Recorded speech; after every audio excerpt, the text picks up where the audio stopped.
day has arrived. It's time to rebuild the Can-Am. A lot of people have been asking, when are you going to tear it down? When are you going to tear it down? So, I'm a procrastinator for a lot of good reasons. I live in upstate New York, and it's cold as hell up here. My garage, my shop, is heated by this wood stove. And unless I'm out here putting wood in it, this garage is freezing cold. So I don't come out during the week, and then it takes a while to heat up on the weekends just for me to do anything in here. So with that excuse out of the way, I'm gonna get started today. It's in dire need of some help. The machine is originally a 2017. I bought it used with 455 miles on it. It currently has about 1,550 miles. I'm guesstimating because I had a gauge problem the last time I rode it. If you watched last week's video, when Cody and I went riding on the lake, there was a lot of ice, a lot of cold temperatures, and my gauge was flashing me a connection error. On top of that, the light on the gauge has been out for a while, so that'll probably have to be addressed. When I bought the quad in 2019, I didn't even race it, didn't even ride it. Immediately had a few things done to it, like I pulled the shocks off, sent them to B&R. I also did the modification where you slide inner diameter tubing up inside the frame and weld it in place. Of course, you can't see it because my frame is encased in ice from last week's ride, which is melting all over my shop floor.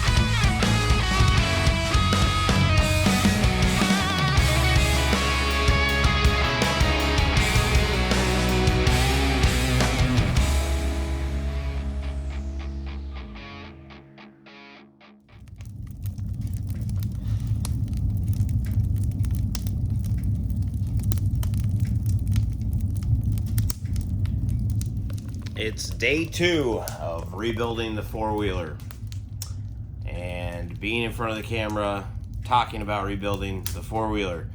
I don't really like doing these kind of videos. I mentioned it before. There's no action, there's no speed, there's no cool music. Well, maybe I'll add a little bit, but I just don't enjoy these kinds of videos.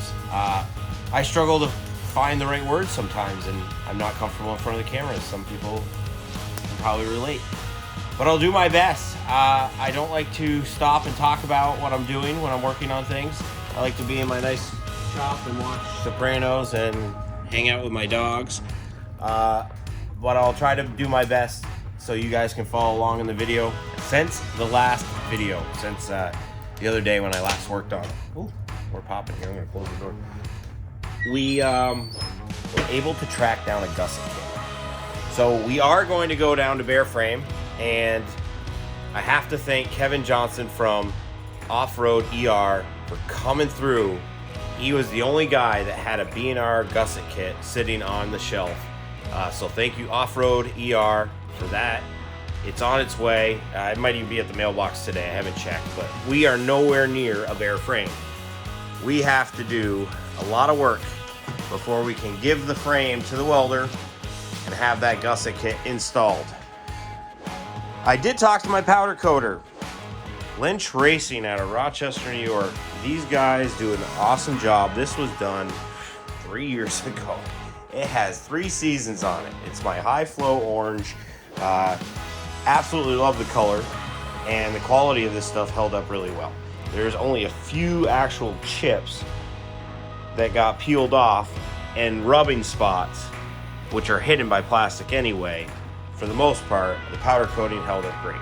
So I talked to him about doing, the usual stuff, bead locks, bumpers, frame, and a few other bits. So I need to get to work. Let's get started.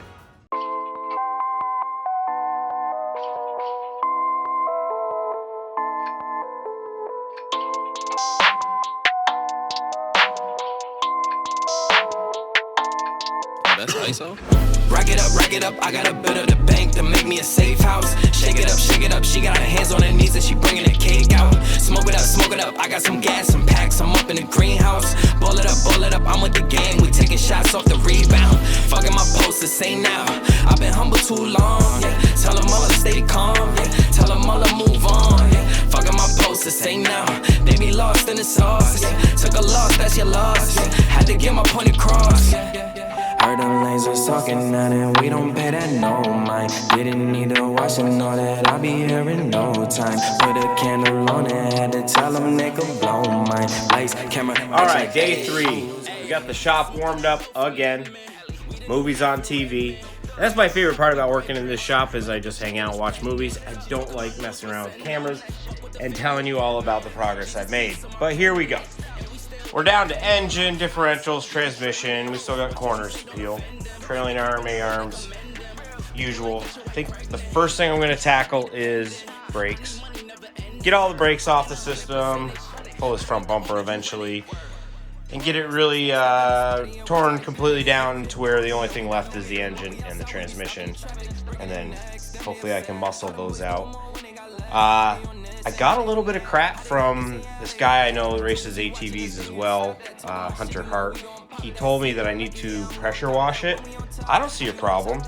Honestly, the Can-Am Renegade is extremely difficult to get clean after mud races because of all the hidden areas. It's not like a 450 Sport Quad where everything's pretty much exposed. If you ditch a couple plastics and stand on its bumper, you can really get it clean. These things, you gotta remove half the four-wheeler just to get it accessible to all the areas that mud can reach that your pressure washer can't. So yeah, it's dirty. But I guarantee you, when we rebuild it, it's gonna shine like brand new and look completely different. I can't wait to get this thing completely torn down so I can give it to MR Unlimited. He is a local guy who does shocks for some of the Nioa racers as well as some of the GNCC guys. He is also a welder fabricator and will be gusseting the frame for me as well as servicing my shocks. So let's get started. Day 3, I'm going to start another time lapse and show you how far I go. Hopefully by the end of this one, we're looking at a bare frame.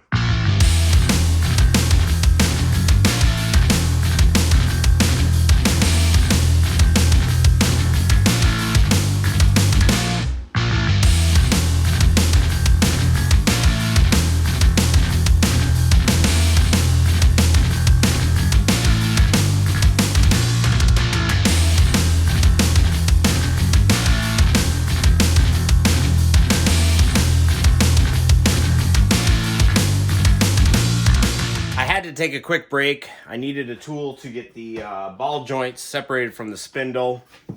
Thank you to my neighbor Scott for having the right tool. I decided to jump on my yard four-wheeler just to get over there. He lives 1,000 feet away as the crow flies, but I took the road and didn't wear my helmet. A lovely DEC officer collected some more revenue for the state of New York over a victimless infraction. You do have a couple violations right now, all right? I understand. Operating on the roadway without a helmet. I'll check the registration. So I'm just going to address the helmet, all right? We're zero tolerance with that. Guess I'll be giving up a little bit more of my money to them.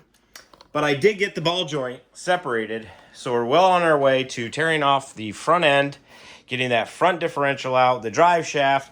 Then I'll move on to the rear differential. I didn't want to take too much off of the front end yet because it wasn't balanced well on the stand. So now that I've got it balanced a little bit better, we're going to pull these A-arms, differential, etc. And then we'll move to the back. And then all that's left is taking out this heavy engine.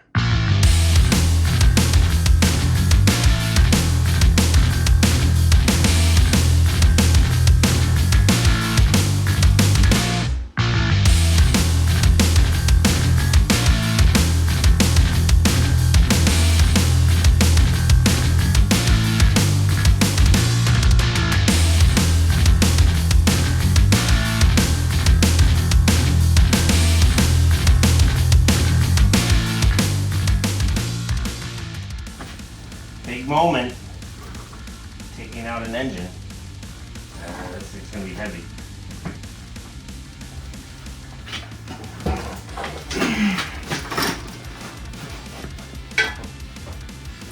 too bad. Ta-da! It's stripped down.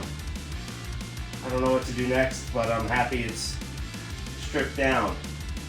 I'll probably clean up some of the frame and then get it off to the powder coater. Excuse me, it's got to get off to the welder first and then the powder coater. But we'll do some cleanup and pressure wash it first.